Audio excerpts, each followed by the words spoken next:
ఒకే మనసు కలిగి ఉన్నారట. అసలు ఒకే మనసు, ఏక మనసుతో ఉండగా అని వచ్చింది కదా. ఏక మనసు అంటే అర్థం ఏంటో తెలుసా అండి? వినండి వినండి వినండి. ఏక మనసు అంటే చెప్తున్నాను. యేసుక్రీస్తు ప్రభువారు శరీరధారిగా భూమి మీద ఆయన ఏం ప్రకటించాడో, ఏం బోధించాడో, ఎలాగ సువార్త చేశాడో, ఆయన చెప్పిన మాట ఏంటో వెళ్ళిపోతూ వెళ్ళిపోతూ ఆయన ఏమి వాళ్ళందరికీ హెచ్చరించాడో ప్రతి మాట మీద దృష్టించుకుని కేవలము ఆయన వెళ్ళిపోయినా కానీ వారి యొక్క మనసు అంతా ఎవరి మీద ఉండిపోయిందంట? ఎవరి మీద ఉండిపోయింది చెప్పాలి? యేసుక్రీస్తు ప్రభు వారు చెప్పిన ప్రతి మాట మీద, యేసయ్య మీద, ఆదరణకర్త మీ యొద్దకు పంపిస్తానన్న మాట మీద, వీటి మీదే ఉండిపోయింది. వీళ్ళందరూ కూడా ఒక్కొక్కరు ఒక్కొక్క పార్టేషన్గా, అంటే వాళ్ళు ఏదో ఇంకొక భాగంలో, వీరు ఇంకొక భాగంలో ఉండిపోలేదు. అందరూ కూడుకునే ఉన్నారు, ఒకే మేడ గదిలో కూడుకుని ఉన్నారు. అందరి మనసు కూడా ఒక్కరి మీదే ఉందంట, యేసయ్య మీద. దేవునికి స్తోత్రం కలుగును గాక. హల్లెలూయా. మరి దాని తర్వాత వచ్చిన జరిగినటువంటి కార్యం ఏంటో తెలుసా?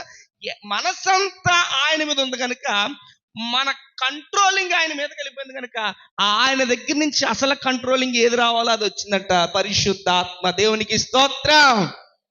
ఎప్పుడైతే మన మనసు ఆయన మీదకి వెళుతుందో, మనము ఆయన ప్రేమించినప్పుడు, మన మనసు ఆయన మీదకి వెళ్ళినప్పుడు, ఆయననే మనసులో చూస్తున్నప్పుడు ఆటోమేటిక్గా ఆయన దగ్గర నుండి ఆయన ఆత్మ మన మీదకి వస్తుంది. మనసే వెళ్ళలేదనుకో మార్గము లేదు. మనసే లేకపోతే మార్గము లేదు. ప్రభు ఆత్మ నీ మీదకి రావాలి అనన్నా, ప్రభు నిన్ను దర్శించాలన్నా, ప్రభు గైడెన్స్ నీ మీదకి రావాలన్నా, ఆయన నిన్ను ఏ మలుపులోంచి ఏ మార్గంలోంచి తిప్పాలన్నా ముందు నీ మనసు అక్కడ పెట్టాలి. అందుకనే వాక్యానికి ముందు ఆరాధన చేసి ప్రార్థనలో ఏకీభవిస్తూ ఒక కీర్తన పాడుతూ నీ మనసుని ఆయన మీదకి ఏకాగ్రతం చేయడానికి కారణం కూడా అదే. యాజ్ టీజ్గా అన్నం తిను అని అంటే తినలేడు. వాడి మనసు ఎక్కడ పెడతారు? చందమామ రావే, జాబిల్లి రావే, ఆడు అలా పైకి చెప్తాడు కానీ ఆడికి ఏమొస్తుందో తెలియదు, ఏం కనబడుతుందో తెలీదు. చందమామ రావే, జాబిల్లి రావే అని ఇక్కడ మొత్తం లోపలికి కుక్కుతూ ఉంటారు. కేవలం ఒక మాట చెప్తున్నాను. ప్రకటన గ్రంథం రాసినటువంటి అపోస్తుడైనటువంటి యోహాను భక్తుడు కూడా అలాగనే పద్మాసు దీపములోకి వెళ్ళి పాడేవేసినా, అక్కడ పెట్టేసినా కానీ ఆయన మనసంతా కూడా ప్రభు మీదే ఉండిపోయింది కనుక ప్రభు ఆత్మ ఆయన మీద ఆవరించింది.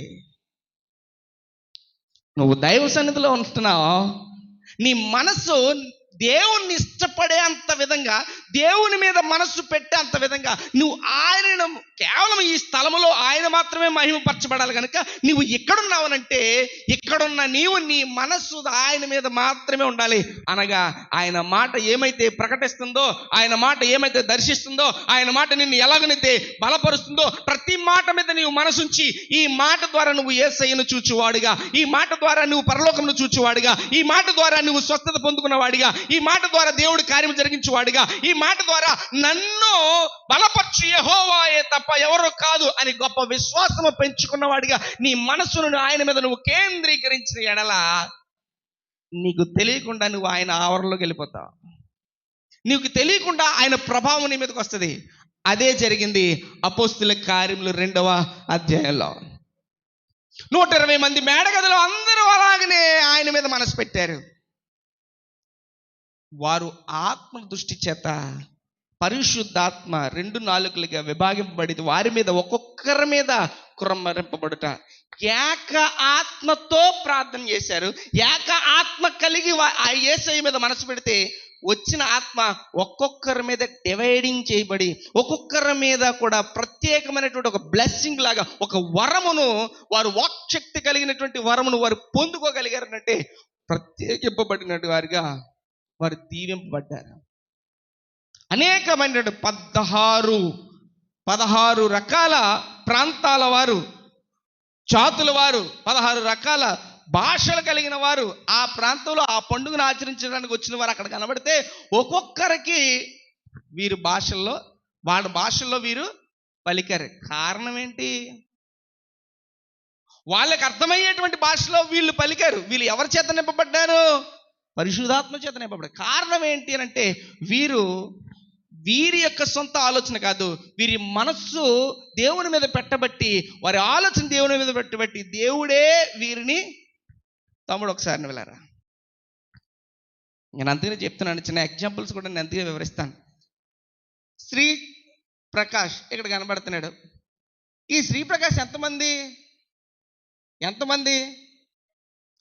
పైకి కనబడేది ఒక్కడే, కానీ ఎంతమంది చెప్పాలి, ఇంకా డౌట్లే. ఇద్దరా, ముగ్గురా? కొందరిద్దరు అంటారు, ఒకడంటారు, ముగ్గురు అంటారు. కానీ ఒక విషయం, చనిపోయినోడి దగ్గరికి వెళ్ళి పోయాడమ్మా అంటారు, బాడీ అక్కడే ఉంది కదా, ఎక్కడికి పోయాడు కదా. మరి నేను ముగ్గురు అని చెప్తాను, నేను ముగ్గురు అని అంటాను. ఎలాగున్నా దాన్ని జాగ్రత్తగా వినండి. ఇప్పుడు శ్రీప్రకాష్ ఇక్కడ ఉన్నాడు. శ్రీప్రకాష్ మనసు ఉంది, ఆలోచన ఉంది, తన హృదయం తన ఆలోచన ఎలా చెప్తుందో అలా చేసుకుంటూ వెళ్ళిపోతున్నాడు. ఇప్పుడు తన మీద ఒక దురాత్మ వచ్చింది, బాడీ పనిచేస్తుంది, ఈయన మనసు మాత్రం పనిచేయదు. తన మీద దైవాత్మ వచ్చింది, ఇతని మనసు పని చేయట్లేదు, బాడీ మాత్రం పనిచేస్తుంది. ఎలాగైందో తెలుసా? జాగ్రత్తగా వినండి. ఈ పక్కన దైవాత్మ, ఆ పక్కన దురాత్మ. ఇది ఓన్లీ కేవలం ఒక బొమ్మ మాత్రమే. ఈ బొమ్మలో ఉన్నది దేవుడు పెట్టినటువంటి ఈ మనసు ఏంటంటే మన ఆలోచన తగ్గ వెళ్ళిపోతుంది. కానీ దేవుడు వాడుకునేది ఈ మనసు ఎప్పుడైతే దైవాత్మ మీద పెడతావో దైవాత్మ నీ మీదకి వస్తుంది. ఆమేన్. ఈ మనసు ఎప్పుడైతే లోకం మీద పెడతావో దురాత్మ నీ మీదకే వస్తుంది. నీకు తెలియకుండా నిన్ను ఆవరించేది దురాత్మ తప్ప దైవాత్మ అవ్వదు. నువ్వు దేవుని ఆత్మను నువ్వు పొందుకోవాలి, దైవాత్మ నీ మీదకి రావాలి, నిన్ను ఆవరించాలి అని అంటే నీ మనసు ఎక్కడ పెట్టాలో తెలుసా? దేవుని యొక్క వాక్యం మీద, దేవుని మీద మనసు ఉంచి ఆయనను ఇష్టపడే అంతగా, ఆయన కొరకు నేను ప్రాణమైన అర్పించగలను అనేటంతగా నీ మనసు ఆయన మీద పెట్టగలిగితే ఆటోమేటిక్గా తెలియకుండా ఆ దైవాత్మ నీ మీదకి వచ్చి నిన్ను లీడ్ చేస్తుంది. అది జరిగినటువంటి పరిశుద్ధ గ్రంథములో ఆత్మచేత నడిపింపబడే వారి అందరి సంగతి ఇంతే. అపోస్తలుడైనటువంటి పౌలు గారు మూడు ప్రయాణాలు చేశాడు. 3 ప్రయాణాల్లో సువార్త ప్రయాణాలు చేశాడు. 3 ప్రయాణాలు కూడా సువార్త ప్రయాణాలు చేశాడు. 3 ప్రయాణాలు సువార్త ప్రయాణాలు కూడా ఆయన సొంత ఆలోచనలో వెళ్ళలేదు, ఆయన బాడీ వెళ్తుందే కానీ ఆయన మీద ఉన్నది మాత్రం కేవలం ఏ ఆత్మ? దైవాత్మ. ఎందుకనంటే తన హృదయం అంతా కూడా దేవునికి అర్పించేశాడు, తన మనసంతా దేవునికి అర్పించేశాడు, ఆలోచన అంతా కూడా దేవుని మీదే ఉంది, ఆయన పరిచర్య మీద ఉంది, ఇంకంతా కూడా అదే. అయితే నిన్ను ఎలా లీడ్ చేయాలో నేను చేసుకుంటానని చెప్పి దేవుని ఆత్మ చేత నింపబడిన వాడై దేవుడు ఎక్కడికి వెళ్ళమంటే అక్కడికి వెళ్ళాడు, ఏం ప్రకటించమంటే అది ప్రకటించాడు, ఏది చేయమంటే అది చేసుకుంటూ వచ్చాడు. మరి దైవ సన్నిధిలో ఉన్నటువంటి నీ కొరకు మాట్లాడుతున్నాను. ప్రభు ఆత్మను నువ్వు పొందుకున్నావా? ప్రభు యొక్క తాకిడిని ఎప్పుడన్నా నువ్వు అనుభవించగలిగావా? దైవ సన్నిధిలోకి వచ్చి కూడా ఇంకా నీ ఇతర ఆలోచనలు ఉండిపోయావా? దైవాత్మ నీ మీదకి రావాలంటే నీ మనస్సు దేవుని మీద దృష్టి ఉంచగలగాలి. లేదా నువ్వు లోకం మీద దృష్టి ఉంచుతున్నావంటే, ఇక్కడికి వచ్చినా సరే అదే దృష్టితో ఉన్నావంటే నీ మీద ఆవరించేది ఆ దురాత్మ శ్రేష్టలు, దురాత్మ సంబంధమైనవి, లోక సంబంధమైనవి ఇవి మాత్రమే తప్ప ఇక్కడికి వచ్చినా నువ్వు శాంతిని పొందలేవు, ఇక్కడికి వచ్చినా నువ్వు నెమ్మదిని పొందలేవు, ఇక్కడికి వచ్చినా నువ్వు ఆ యొక్క గొప్ప దేవుని యొక్క వరమును పొందలేవు, ఇక్కడికి వచ్చిన ఆ స్వస్థతను కూడా నువ్వు పొందలేవు. నీ పట్ల కార్యములు జరగాలనంటే నువ్వు ఎప్పుడైతే ఆయన మీద నువ్వు మనసు పెట్టగలుగుతావో, అందుకనే మనస్సు పెడితే నీకు మార్గం వస్తుంది. ఆ మార్గం కనబడుతుంది. నువ్వు మనస్సు పెట్టకుండా, నీ ఆలోచన అక్కడ పెట్టకుండా నువ్వు ఇంకా ఇతర వాటి మీద మాత్రం ఇంకా ఇక్కడుండి కూడా దృష్టి. కొంతమంది ప్రార్థన చేయమంటే మోకరించుతారు కానీ, కళ్ళు మోస్తారు కానీ, నోట్లో పదాలు పలుకుతాయి కానీ మనసు మాత్రం ఎక్కడో ఉంటుంది. మీరు గమనించుకున్నారా లేదో ఒకసారి జాగ్రత్తగా ఆలోచన చేయండి. మనిషి ఇక్కడే ఉంటారు, ప్రార్థన కూడా ఇక్కడ నోటితోటి చేస్తారు, కానీ చేసిన ప్రార్థన మీద మనసు కేంద్రీకరించలేరు. ఎక్కడ అసలు మనసు అంతా కూడా, దృష్టి అంతా కూడా ఇంకా వాటి మీదే, వాటి చుట్టూనే ఎక్కడెక్కడో తిరుగుతుంది తప్ప దృష్టి దేవుని మీదకి వెళ్ళదు. దేవుని మీదకి వెళ్ళనంతసేపు నీ ప్రార్థన అంగీకారం కాదు. దైవాత్మలకు సంబంధమైనటువంటి నడిపింపులకు నువ్వు వెళ్ళనంతసేపు కూడా నువ్వు ఆ అంగీకారంలోనికి వెళ్ళలేవు. నీ ప్రార్థన అంగీకారం కాదు, అదో నోటి మాట అయిపోతుంది తప్ప నువ్వు ఏకాగ్రతలోకి వెళ్ళే వరకు కూడా నీ ప్రార్థన విడిచిపెట్టకూడదు. ఆ మార్గంలోకి వెళ్ళే వరకు కూడా, ఆ పరిస్థితి వచ్చే వరకు కూడా, నువ్వు ప్రభువు మీద మనసు పెట్టే వరకు కూడా నువ్వు వెనక్కి తిరిగి చూడని వాడిగా, దేవుని వరమును పొందుకునే వాడిగా ఉండాలి. దేవునికి స్తోత్రం కలుగును గాక. హల్లెలూయా. అంతే తప్ప రియల్గా వాస్తవంగా చెప్తున్నాను, నేను దైవ సన్నిధికి వస్తున్నాను, బైబిల్ పట్టుకుని వస్తున్నాను అని చెప్పి ఉండి ఇంకా కొన్ని కార్యాలు నేను పొందుకోలేదు, ఇంకా నాకు ఇలా జరగట్లేదు, ఎంత చేసినా జరగట్లేదు అంటే అది మైనస్ నీదే తప్ప ప్రభువుది కాదు. మైనస్ నీదే తప్ప ప్రభువుది కాదు. అందుకని అన్నాను, ప్రతి దానికి సమయం కలదు. ఆ సమయంలో దేవుడు నిన్ను ఎలా హెచ్చించాలో అలా హెచ్చిస్తాడు. నిన్ను ఎలాగ ఉన్నతమైన స్థితిలో ఉంచాలో అలాగ ఉంచుతాడు. నీ పరిస్థితులు ఎలా మార్చాలో అలా మారుస్తాడు. అయితే నీకున్న ఈ సమయంలో నువ్వు చేయవలసింది ఏంటో తెలుసా? నీ మనసును అక్కడ పెట్టాలి, నీ ఆలోచన అక్కడ పెట్టాలి. నువ్వు దైవ సన్నిధిలో ఉండి కూడా నీ వేరే వాటి మీద నీ దృష్టి ఉంచావంటే నువ్వు లైక్ ఒక వన్ ఆఫ్ ద డెవిల్. నీ మనసు ఇక్కడ దేవుని మీద పెట్టకుండా నువ్వు ఎక్కడుండి నీ మనసు ఎక్కడ పెట్టావంటే నువ్వు ఒక దెయ్యం అంతే. నా మాట కొంచెం కఠినంగా ఉండొచ్చు, మరేం పర్లేదు, నేను పొగిడించి చెప్పట్లేదు. ఇక్కడుండి నీ మనసు ప్రభు మీద పెట్టావంటే నీవు దేవుని కుమారుడు అనిపించుకుంటావు. దేవునికి స్తోత్రం కలుగును గాక. హల్లెలూయా. 2 చేతులు తెత్తేద్దాం ఒకసారి. హల్లెలూయా. ప్రభు కృప, దేవుని యొక్క శక్తి మన మీద కృపరింపబడులాగా మనం ఉండాలి అని అంటే మన మనస్సు మొట్టమొదటిగా ఆయన మీద పెట్టే వారంగా ఉంటే దేవుడు ఆటోమేటిక్గా తెలియకుండా నిన్ను ఎలా నడిపించుకోవాలో, నిన్ను ఎలాగ లీడ్ చేయాలో ఆయన కంట్రోల్కి వెళ్ళినప్పుడు ప్రభు ఖచ్చితంగా చేసే దేవుడు అంటున్నాడు. అలాగనే జరిగింది అపోస్తల కార్యం 2వ అధ్యాయంలో జరిగిన సంఘటన. మరి ఆ యొక్క ఆత్మ లేనివాడు నావాడు కదా అని అన్నాడు. ఆత్మ కలిగిన వాడిగా మనము ఉండగలగాలి. దేవుని సన్నిధికి వచ్చామంటే ప్రభువా నువ్వు నాతో ఉన్నావు, నువ్వు నాతో మాట్లాడుతున్నావు, నేను నీకు అర్పించుకున్నాను, నువ్వు నన్ను దర్శించు ప్రభువా.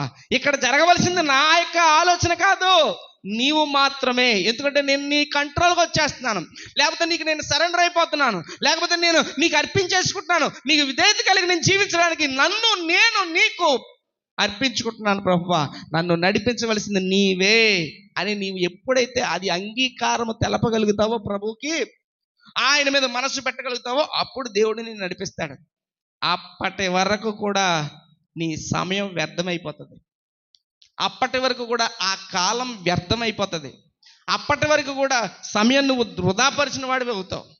అయితే దేవుని సన్నిధిలో అందరూ ప్రార్థనాపూర్వకంగా ఉండాలని ఆశ, దైవ సన్నిధిలో అందరూ కూడా ఆశీర్వదింపబడాలని ఆశ, దైవ సన్నిధిలో అందరూ కూడా ప్రతి కుటుంబం కూడా దీవింపబడాలని ఆశ. నోవాహు వాడ జంతువులన్నీ కూడా జతగా ఎక్కినాయా లేదా అమ్మా? జీవుల్లో జత కింద ఎక్కినాయా లేదా? ఇక్కడే ఉన్నారా? నేను ఇంకెవరికైనా చెప్తున్నానా? మరి చెప్పండి సమాధానం. నోవాహు కట్టినటువంటి ఆ ఓడలోనికి జీవుల్లో జంతువుల్లో జతగా ఎక్కినాయా లేదా? ఎక్కినాయి కదా. మరి మానవుడు, నోవాహు అనేటువంటి ఈ మానవుడు జతగా ఎక్కాడా, ఫ్యామిలీగా ఎక్కాడా? చెప్పాలి. ఫ్యామిలీగా ఎక్కాడా, జతగా ఎక్కాడా? అంటే మరి దైవ సన్నిధికి వచ్చినప్పుడు కూడా ఫ్యామిలీగా రావాలా, జతగా వస్తే సరిపోద్దా అమ్మా? పరిశుద్ధ గ్రంథంలో ఉంది, ఇది దేవుని మందిరమే, ఇది పరలోకపు గవిని అని అన్నాడు. ఈ దైవ మందిరంలో ప్రకటింపబడుతున్న ప్రతి మాట నువ్వు జతగానే కాదు, నీ కుటుంబముతో సహా దైవ సన్నిధి ఉంటే అది నీకు, నీ కుటుంబానికి దీవెన, ఆశీర్వాదం. నమ్మిన వారందరూ ఒక్కసారి బిగ్గరగా దేవునికి స్తోత్రం చెప్తాం. హల్లెలూయా. నీవు, నీ కుటుంబము సమృద్ధిగా దీవింపబడాలి, ఆశీర్వదింపబడాలి, అవి చూడాలి, అవి రుచి చూడాలి, ఆ విధంగా నడిపింపబడాలి. పరిశుద్ధ గ్రంథంలో ఒక 10 నిమిషాలు మాత్రమే వాక్యాన్ని ధ్యానం చేద్దాం. అపోస్తలుల కార్యముల గ్రంథము, అపోస్తలుల కార్యములు, బైబిల్లో ఉన్న వాళ్ళందరూ కూడా పరిశుద్ధ గ్రంథాన్ని తెరిచి చూడండి. అపోస్తలుల కార్యములు 9వ అధ్యాయము 2 మాటలు మాత్రమే నేను ధ్యానం చేస్తాను. 32 నుంచి 35 ఒక 3 వచనాలు చదువుదాం. తరువాత పేతురు సకల ప్రదేశములలో సంచారము చేయుచు లుద్దాలో కాపురమున్న పరిశుద్ధుల యొద్దకు వచ్చిను.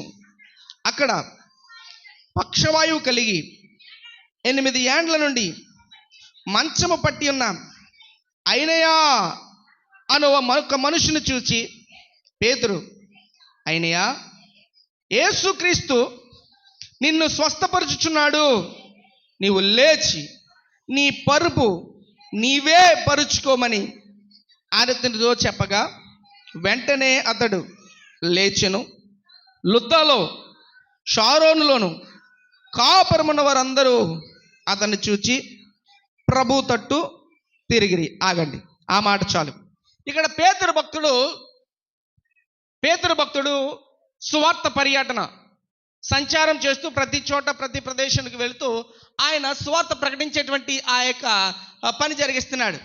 అయితే అందులో ఒక ప్రాంతం లుద్దా అనేటువంటి ఒక ప్రాంతానికి వెళితే లుద్దా అనేటువంటి ప్రాంతంలో అక్కడ ప్రజలు ఉన్నారు. అయితే ఆ ప్రజలలో సంఘముగా ఆ ప్రజల మధ్య దేవుని ఆరాధించే వారిగా ఉన్నటువంటి వారి దగ్గరికి వెళ్ళాడు. వాళ్ళు ఎవరన్నాడట? వారికి ఒక ప్రత్యేకమైన పేరు పెట్టాడు. చెప్పాలి, పరిశుద్ధులు. ఏం పేరమ్మా? వాళ్ళకి ఏమని పెట్టారు? ప్రార్థనకి వెళ్ళిన వాళ్ళందరూ ఏదైనా జగడం వచ్చిందనుకో, ప్రార్థనకి వెళ్ళిన వాళ్ళందరూ ప్రార్థనకి వెళ్ళిన వాళ్ళని ప్రార్థనకి వెళ్ళని వాళ్ళు అన్యులు లేదా బయట ఉన్న వాళ్ళు ఏమంటారు తెలుసా? ప్రార్థనకి వెళ్ళిన వాళ్ళు ఒక డైలాగ్ వేస్తారు, వీళ్ళు పరిశుద్ధులు. అవునా? మీకు ఎక్కడన్నా తగిలిన ఎలాంటి మాటలు? వీళ్ళు పెద్ద పరిశుద్ధులు అని డైలాగ్ వేస్తుంటారు. అవునా? పేతురు భక్తుడు అక్కడికి వెళ్ళినప్పుడు అక్కడ ఉన్నటువంటి సంఘటన చూడండి, పరిశుద్ధులు అని అన్నాడు. దేవుని ఆరాధించేవారు ఎవరట? చెప్పాలి, ఎవరట? పరిశుద్ధులు. చెప్పండి, ఎవరో? ఇప్పుడు మనం ఎవరో? పరిశుద్ధత. ఎందుకనంటే ఆయన పరిశుద్ధుడు, ఆయనను ఆరాధించుచున్న మనము పరిశుద్ధం. ఆయన పరిశుద్ధమైనటువంటి ఆత్మ మన మీదకి వచ్చుచున్నప్పుడు మనము పరిశుద్ధులమే. అలాగున ప్రభు దేవుని యొక్క మాట చేత పలికిస్తున్నటువంటి మాట ఇది చెప్తున్నాడు. చూడండి, ఆ పేతురు వెళ్ళిన ప్రాంతంలో అక్కడ ఉన్నవారందరూ కూడా పరిశుద్ధులు అని అన్నాడు. ఈ పరిశుద్ధుల దగ్గరికి ఎవరు వెళ్ళారు? భక్తుడైన పేతురు వెళ్ళాడు. ఈ పరిశుద్ధుల దగ్గరికి భక్తుడైన పేతురు వెళితే ఆ పరిశుద్ధుల మధ్య మంచము పట్టినటువంటి పక్షవాయువు కలిగినటువంటి వాడు ఎన్ని సంవత్సరాల నుంచి ఉన్నాడు? చెప్పాలి, రెస్పాండ్ రావాలి. 8 సంవత్సరాల నుంచి పక్షవాయువు కలిగినటువంటి ఒక అతను 8 సంవత్సరాల నుంచి మంచం మీదే ఉన్నాడు. అంటే 8 సంవత్సరాల నుంచి తన పని తను చేసుకోలేడు. తాగడం కానీ, తినడం కానీ, లెగడం కానీ, స్నానం కానీ, లేచి నిలబడడం కానీ ఏది కూడా వర్కౌట్ అవ్వదు. 8 సంవత్సరాల నుంచి పరిశుద్ధుల మధ్యనే ఉన్నాడు. కానీ ఏ పరిశుద్ధుడు కూడా ఎవరు కూడా ఏమీ చేయలేకపోయారు. అర్థమైందా? పరిశుద్ధుల మధ్యలోనే ఉన్నాడు.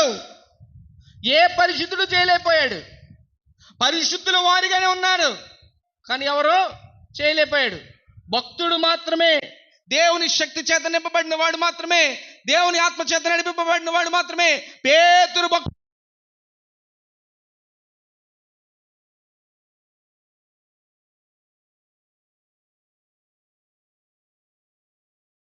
ఆ సందర్భంలో అక్కడ జరిగిన సంఘటన చూడండి.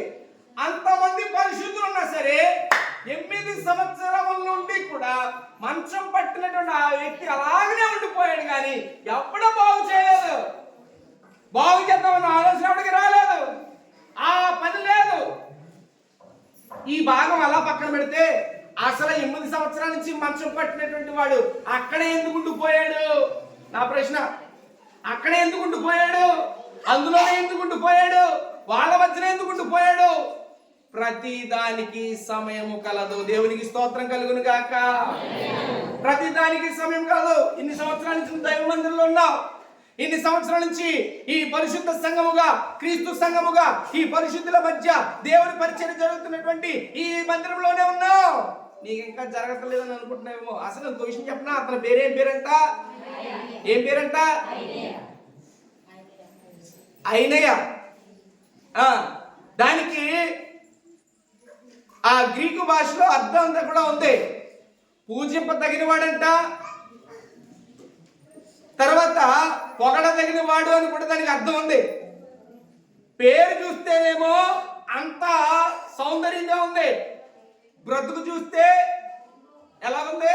మంచం పట్టినేసి ఉన్నాడు. పేరు చూస్తే అంత బాగుంది. చాలా మంది అండి పేరు బలాలు చూస్తారు. పేరు బలాలు పిల్లలకి పేరు పెట్టినా, పెద్దలకు పేరు పెట్టినా, ఎవరికి పేరు పెట్టినా ముందు పెళ్లిళ్ళు చేసుకున్నప్పుడు కూడా పేరు బలాలు చూస్తాడు. పేరు ఒకలా ఉంటుంది, బతుకు ఒకలా ఉంటుంది. పేరు ఒక రకంగా ఉంటుంది, బ్రతుకు ఒకలా ఉంటుంది.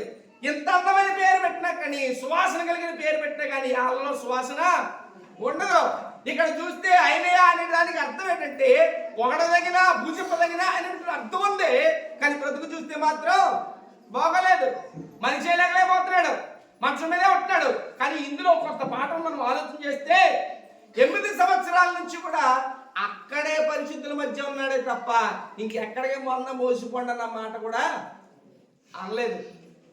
ఎక్కడికన్నా మోసుకెళ్ళండి, ఏదైనా తిప్పేయండి అని అనలేదు. ఆ పరిశుద్ధుల మధ్య, పరిశుద్ధ సంఘంలోనే అక్కడే ఉన్నాడు.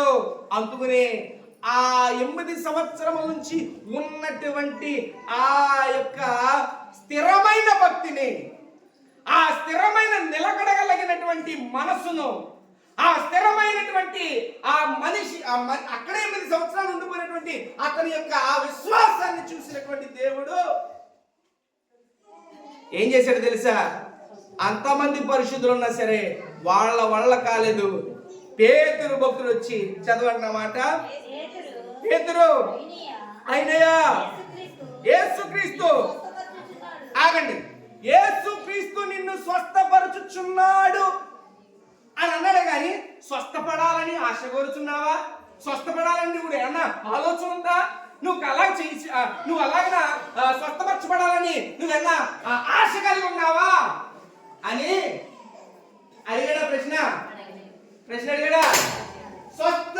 స్వస్థపరచుచున్నాడు. జాగ్రత్తగా మాట, యేసుక్రీస్తు నిన్ను స్వస్థపరచుచున్నాడు అంతే. అంటే ఆల్రెడీ అయిపోయింది. ఇక మళ్ళీ నీకు ప్రశ్న అడిగి అవును అయ్యా నేను పొందాలనుకుంటున్నాను, నేను ఆశగా ఉన్నాను అని అనలేదు కదా. డైరెక్ట్ వన్ వర్డ్ అంతే, యేసుక్రీస్తు నిన్ను స్వస్థపరచుచున్నాడు. ఎందుకో తెలుసా ఆ మాటలు చెప్తున్నాను? 8 సంవత్సరాల నుంచి మంచం పట్టున్నా ఎక్కడికి మోసుకెళ్ళమలేదు. 8 సంవత్సరాల నుంచి ఆ పరిశుద్ధుల మధ్య ఉన్నాడు, అక్కడే ఉన్నాడు, అందులోనే ఉన్నాడు అంతే తప్ప విశ్వాసాన్ని పాడు చేసుకోలేదు. విశ్వాసం అందులో నేను ప్రసంగి గ్రంథంలో ఆ 3వ అధ్యాయంలో చదివిన మాట ఏంటి తెలుసా? ప్రతి దానికి సమయము కలదు అంటారు కదండి. పెళ్ళి వచ్చినా, కళ్యాణం వచ్చినా ఆగదండి. ఆ డైలాగ్ దీనికి డైలాగ్ వస్తాయి కదా. మరి అది వచ్చినా ఆగదు అంటే అక్కడ ఆగదు. నీ విశ్వాసాన్ని చూసిన దేవుడు దీవెన వచ్చిందేనంటే, ఆశీర్వాదం నీకు ఇవ్వాలని దేవుడు చిత్తం అయిపోయిందంటే మాత్రం భక్తుని ఎలా పంపించేస్తారో తెలియదు, ఎలా మాట్లాడతారో తెలియదు, ఎలా ఎప్పుడు పంపిస్తారో తెలియదు. నీవు పండుకుంటగా నీ నిద్దట్లో నేను దీవెన పొందేసుకుంటావు. దేవునికి స్తోత్రం కలుగును గాక. హల్లెలూయా. ప్రభు విడిచిపెట్టేవాడు కాదు. నువ్వు ఎన్ని సంవత్సరాల నుంచి దైవ సన్నిధిలో ఉన్నావు, లేకపోతే ఎన్ని సంవత్సరాల నుంచి నువ్వు వాక్యం వింటున్నావు, ఎన్ని సంవత్సరాల నుంచి నువ్వు ప్రార్థన చేస్తున్నావు అనుకోవచ్చు. నేను ఎన్ని సంవత్సరాల నుంచి పొందుకోలేకపోతున్నాను అనుకోవచ్చు. కానీ ఒక మాట చెప్తున్నాడు, పరిశుద్ధుల సహవాసములో, దేవుని యొక్క సన్నిధిలో దేవుడు ఎప్పుడు ఎలాగ దర్శిస్తాడో తెలియదు. నీ మనసు ఆయన మీద పెట్టి, నీ ఆసక్తి ఆయన మీద ఉండి, దేవుడి మీద నమ్మకం ఉంటే చాలు. ఆటోమేటిక్ గా సమయానికే దేవుడు నిన్ను ఎలా పైకి లేపాలో, మంచం మీద నుంచి పక్షవాయువు కలిగిన వాడిని లేపినట్లుగా నిన్ను కూడా ప్రతి ఊబిలోంచి లేపునుగాక. ఒకటే మాట, యేసుక్రీస్తు నిన్ను స్వస్థపరుచుచున్నాడు. పేతురు వచ్చి నేనే నిన్ను స్వస్థపరుస్తున్నాను కమాన్ అని అనలేదు. భక్తుడిగా ఉన్నాడు, ఆ శక్తిని కలిగి ఉన్నాడు, దేవుడి కార్యం చేయగల సమర్థత కలిగి ఉన్నాడు. అయినా సరే ఆ పేతురు తన పదమును కానీ తన పేరును కానీ అక్కడ ఉపయోగించలేదు. యేసుక్రీస్తు నామములో మాత్రమే జయము కలిగింది. ఆమేన్. నీకు కూడా దేవుడు కార్యం చేస్తాడు. నువ్వు అనుకోవచ్చు ఈ సంవత్సరం జరగలేదు, లేదా పోయిన సంవత్సరం జరగలేదు, ఇన్ని నెలల ప్రార్థన చేసిన జరగలేదు అని అనుకోవచ్చు.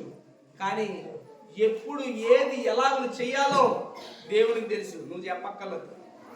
దేవుడు ఎప్పుడు ఏ క్షణంలో ఏది చేయాలో దేవునికి తెలుసు. రే సంగమా, ఆలోచన చేయండి. ఎందుకు ఈ మాట చెప్తున్నా, నీ పట్ల కార్యం జరగాలన్నా, లేకపోతే నువ్వు అనుకున్న విషయాలు దేవునికి చేర్చబడి ఆ విధంగా కార్యం జరిగింపబడాలన్నా, ఏదైనా సరే నువ్వు మొట్టమొదటిగా చేయవలసింది ఏంటో తెలుసా? నీ మనసు ప్రభు మీద పెట్టడమే ముందు మొట్టమొదటి పని. ఆయన చేయాల సమర్థత కలిగిన వాళ్ళని నువ్వు విశ్వాసం ఉంచడమే నీ మొట్టమొదటి పని. ఆయన తప్ప ఎవరికి సాధ్యం కాదు ఆయన విశ్వాసంతో దృఢంగా నువ్వు ఎంతకాలమైనా సరే నిలబడడమే నీ పని.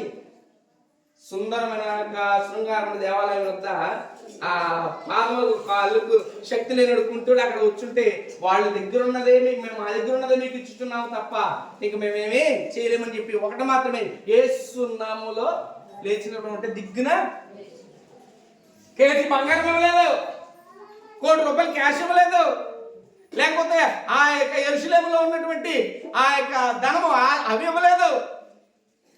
ఏది అవసరమో అది అనుగ్రహించగల దేవుడు మన దేవుడు. దేవునికి స్తోత్రం కలుగును గాక. హల్లెలూయా. ఈ ఐడియా పేరు చూస్తే అంత బాగుంది, కానీ బ్రతుకు చూస్తే మాత్రం మంచం పట్టినట్టే ఉంది. నీ పేరు చాలా బాగుండొచ్చు, నా పేరు బాగుండొచ్చు, మనకున్న బాధలు మాత్రం ఇంకా దాన్ని ఇంకా కాస్త మోడల్గా చెప్తే ఎలా ఉంటుందో తెలుసా? పైకి మాత్రం డబ్బా కొట్టే ఆడంబరంగా ఉంటాం, లోపల మాత్రం ఉన్న బాధలు మాత్రం మామూలుగా ఉండవు. పైకి చూస్తే మెయింటెనెన్స్ అదిరిపోద్ది, లోపల చూస్తే మాత్రం చాలా నరకం అనిపిస్తాం. పైకి చూస్తే మాత్రం అమ్మో ఇక ఎవడో భరించలేడు అంతలాగా ఉండగలుగుతాం, కానీ లోపల ఉన్న బాధలు చూస్తే ఎందుకు వచ్చిన బ్రతుకు అని అనిపిస్తుంది. ఆ మంచం మీద ఉన్నవాడికి మనకే పెద్ద తేడా ఏమీ లేదు. మంచం మీద ఉన్నవాడికి పేరు చూస్తే అలా ఉంది, మంచం మీద పట్టే ఉన్నాడు, మంచం మీదే ఉన్నాడు. కానీ ఒక మాట చెప్తున్నాను, పరిశుద్ధుల సహవాసము విడిచిపెట్టిన వాడు కాదు. దేవునికి స్తోత్రం. పరిశుద్ధ నామమును మహిమపరిచిన వాడు పరిశుద్ధ సంఘములో నిలబడి అది ఏమైనా చివరికి చచ్చినా ఇలాగే ఉంటాను. మంచం మీద ప్రాణం పోయినా ఇదే నా పరిస్థితి. ఎప్పుడైతే ఆ విషయం నాకు అనిపిస్తుంది, ఒకవేళ అప్పుడే ప్రాణం పోయి ఉంటే, అసలు అప్పుడే ప్రాణం పోయి ఉంటే ఇంకొక రకంగా ఉంటుందేమో. కానీ అతని విశ్వాసమే ఏం చేసిందంట, అతననే స్వస్థపరిచింది. దేవునికి స్తోత్రం కలుగును గాక.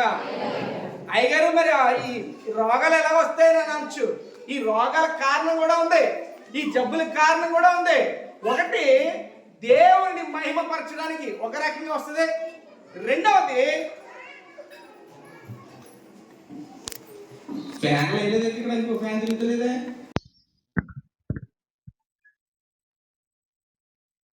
స్విచ్ అక్కడే ఉంది, వేయండి. లేకండి ఎవరు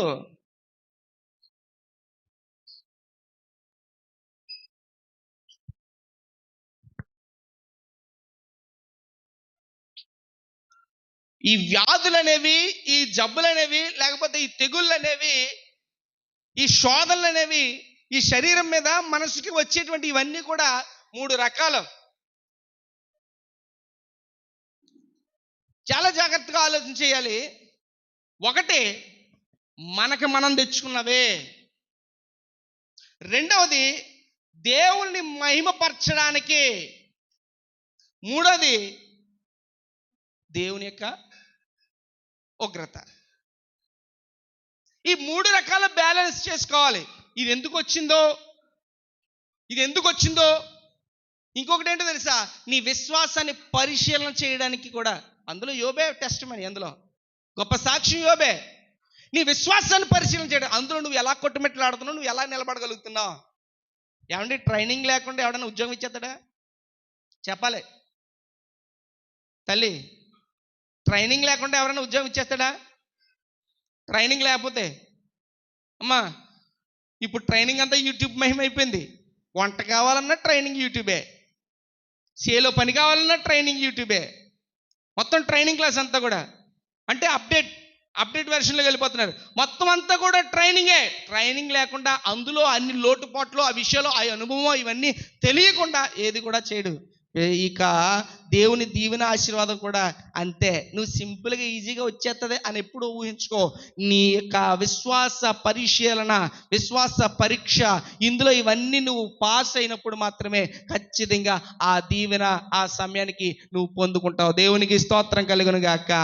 8 సంవత్సరముల నుంచి మంచం పట్టిన వాడు పరిశుద్ధుల మధ్య ఉంటూ కూడా ఆ విశ్వాసాన్ని పాడు చేసుకోకుండా, విశ్వాసాన్ని తగలేసుకోకుండా కేవలం కూడా వారితో పాటు ప్రభువుని మహిమపరచువాడు కానీ వారి మధ్యనే అలాగనే ఉన్నాడు, అలాగనే మహిమపరిచాడు. ఆ విశ్వాసాన్ని చూసినటువంటి యేసు క్రీస్తు ప్రభువారు నువ్వు స్వస్థపరచు, అక్కడ ఏమంటున్నాడన్నమాట, యేసు క్రీస్తు నిన్ను స్వస్థపరచుచున్నాడు అంటే ఆయనకి ఇష్టమైంది.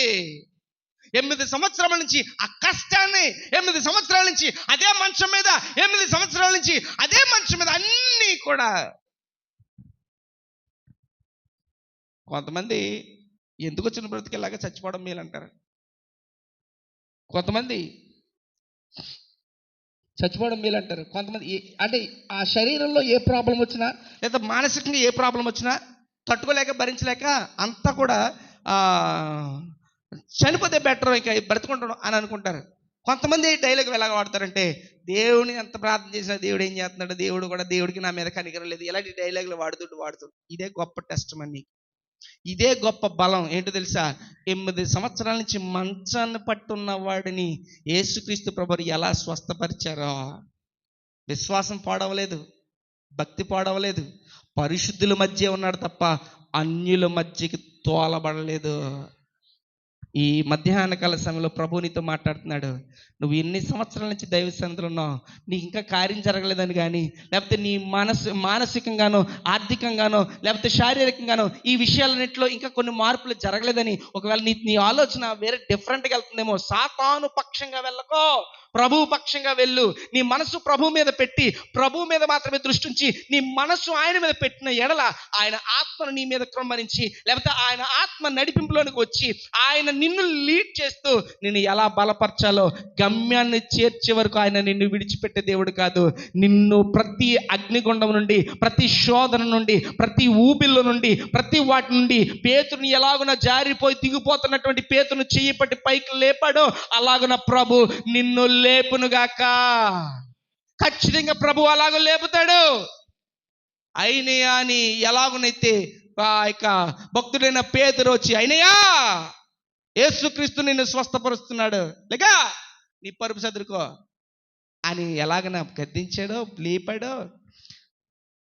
ఈరోజు నీ మనసు ఆయన మీద పెట్టి, నీ ఆలోచన ఆయన మీద పెట్టి నువ్వు ప్రార్థించినప్పుడు, వాక్యం వింటున్నప్పుడు, అన్ని విషయాల్లో ఆయన మీద మనసు ఉంచితే ఖచ్చితంగా నీకు తెలియకుండా ఆ పెంతెకొస్తు పండగ దినమున ఎలాగున్న దేవుని ఆత్మ, పరిశుద్ధాత్మ వారి మీదకి వచ్చిందో నీకు తెలియకుండా ఆ ఆత్మ నీ మీద అలాగున వస్తుంది. వచ్చినప్పుడు నీకు తెలియకుండా నీలో గొప్ప క్రియలు స్టార్ట్ అవుతాయి, నీకు తెలియకుండా నీలో గొప్ప కార్యాలు స్టార్ట్ అవుతాయి. నమ్మిన వారు మాత్రమే దేవునికి స్తోత్రం చెప్పండి. నమ్మని వాళ్ళు అసలు చెయ్యొద్దు. నమ్మిన వాళ్ళకి మాత్రమే దేవునికి స్తోత్రం చెప్పండి. హల్లెలూయా. నా ప్రభు నమ్మదగిన దేవుడు, నా ప్రభు చెప్పింది చేసే దేవుడు, నా ప్రభు ప్రతి కుటుంబాన్ని దర్శించే దేవుడు, నా ప్రభు గొప్ప కార్యములు చేయగలిగే సమర్థత కలిగిన దేవుడు. అలాంటి బలమైన దేవుడిని మనం నమ్ముకొని ఉన్నాం. చివరికి అయినా అక్కడ చనిపోయినా పర్లేదు. ఎక్కడుంటాడు? అబ్రహామును రొమ్మున ఆనుకున్న లాజరు వలె ఉండును గాక. అలాగుండును. అలా బెడ్డ మీద చనిపోయినా కానీ విశ్వాసాన్ని పాడు చేసుకోలేదు, ఆ భక్తిని పాడు చేసుకోలేదు. ఎందుకు తెలుసా? మనసంతా ప్రభు మీదే ఉంది, ఆ భక్తి అంతా కూడా ప్రభు మీదే చేశాడు. శరీరం కృషించిపోయినా అనవసరం అండి, కానీ ఆత్మ ఏం చేయాలంటే దినదినము వర్ధిల్లుతూనే ఉండాలంట. దేవునికి స్తోత్రం కలుగును గాక. ఇక లోకం మీద దృష్టి, లోకం మీద మనస్సు, లోకం మీద ఇవన్నీ ఇంక దీని మీదే. ఎందుకు తెలుసా? ప్రార్థన చేయడానికి నువ్వు మోకరించినప్పుడు కూడా నీ మనసును లోకం వైపు తిప్పడానికే సాతానుడు చాలా ప్రాక్టికల్స్ చేస్తాడు, చాలా ప్రయత్నం చేసి నిన్ను దాని మీద మనసు పెడతాడు. దృష్టి మాత్రం దేవుని మీదకి వెళ్ళనివాడు, దృష్టి ప్రార్థన మీదకి వెళ్ళనివాడు, దృష్టి అలాగే వెళ్ళనివాడు. 5 నిమిషాలు కాదు కదా, 2 నిమిషాల కంటే ఎక్కువ కూడా నిన్ను ప్రార్థన చేసుకోనివ్వకుండా మనసంతా చుట్టూ తిప్పి తప్పని ముగించేలేస్తాడు. ఎక్కువసేపు ప్రార్థన చేయనివాడు. చెప్తున్నాను కదా, నీ మనసు అంతా దీని మీద అదే మనసు దేవుని మీద కేంద్రీకరించావంటే, అదే మనసు ప్రభు మీదకి వెళ్ళిందంటే, గంట కాదు కదా, 2 గంటలు కాదు కదా, 3 గంటలు కాదు కదా, లెగమన్నా నువ్వు లేగవు. కారణం ఏంటో తెలుసా? నీ మనసు అక్కడ ఉంది. నువ్వు ఆయన ఇష్టపడుతున్నావు, ప్రభు నీ మీద. ఈ రోజు నీకు కొంతమందికి ఇంకా ప్రార్థన ఎక్కట్లేదనంటే, కొంతమందికి ఇంకా ఆ ప్రార్థన మీద పట్టు రావట్లేదనంటే, ఇంకా కొంతమందికి ప్రార్థన అంటే మోకరించడానికి కానీ, లేకపోతే ప్రార్థన చేయడానికి కానీ, ఇంకా ప్రారంభించడానికి కానీ మనసు రావట్లేదనే కారణం ఒక్కటి మాత్రమే, నీ మనసు అక్కడ లేదు, నీ మనసు లోకం మీద ఉంది. దీన్ని నువ్వు అర్థం చేసుకుని దీన్ని ఎలాగున మార్చుకోవాలనేటువంటి విషయాన్ని నువ్వు ఆలోచన చేసి మార్చుకోగలిగితే ఖచ్చితంగా ఆశగల ప్రాణాన్ని దేవుడు తృప్తిపరిచి నీ మార్గాన్ని మార్చి ప్రభు వైపు తిప్పుకొని నిన్ను, నీ కుటుంబాన్ని, నోవహు భార్య, నోవహు కుమారులను, కుటుంబాన్ని ఎలాగునైతే ఆ యొక్క ఓడలోనికి ప్రవేశించినప్పుడు ఎలాగున వారిని విస్తరింప చేసి సమృద్ధిగా వారిని తృప్తిపరిచాడో, అలాగున నిన్ను, నీ కుటుంబాన్ని, దైవ సన్నిధిలో ఉన్నటువంటి నీ కుటుంబాన్ని కూడా అలాగున ప్రభు దీవించునుగాక. దేవుని మాట మీద మనసు పెడదాం, దేవుని వాక్యం మీద మనసు పెడదాం, ప్రభు యొక్క పైన వాటి మీద మనసు పెడదాం. ఖచ్చితంగా ప్రభు నీ మార్గాల్ని తెరిచేవాడు, నిన్ను అద్భుతంగా దీవించేవాడు. ఆ ఆశీర్వాదం కొరకు నువ్వు చూడు, ఆశీర్వాదం కొరకు చూడు, ఏం ప్రాబ్లం లేదు.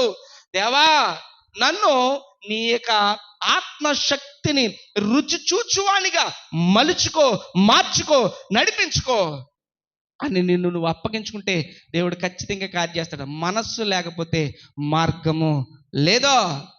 నువ్వు ప్రభు మీద మనసు పెట్టకుండా మార్గం కావాలంటే మాత్రం అవ్వదు. ప్రభు మీద మనసు పెట్టు. నువ్వు మైండ్, బాడీ ప్రజెంట్, మైండ్ ఆబ్సెంట్గా కాదు, నువ్వు బాడీ ఇక్కడ ప్రజెంట్లో ఉన్నావు కనుక మైండ్ కూడా ప్రజెంట్లోనే పెట్టు. దేవుని మీద ఆయన ప్రసన్నత, ఆయన అధికారాన్ని ఒప్పుకొని ఆయన మీద మనసు పెట్టగలిగితే దేవుడు ప్రతిదానికి సమయం కలదన్నట్లుగా నీ పట్ల త్వరగానే ప్రభు అద్భుతమైన కార్యము జరిగించునుగాక. గట్టిగా చెప్దాం ఆమేన్. చిన్న ప్రార్థన చేసుకుందాం. దైవజనులకి సమయాన్ని అప్పగిస్తాను, చిన్న ప్రార్థన చేద్దాం.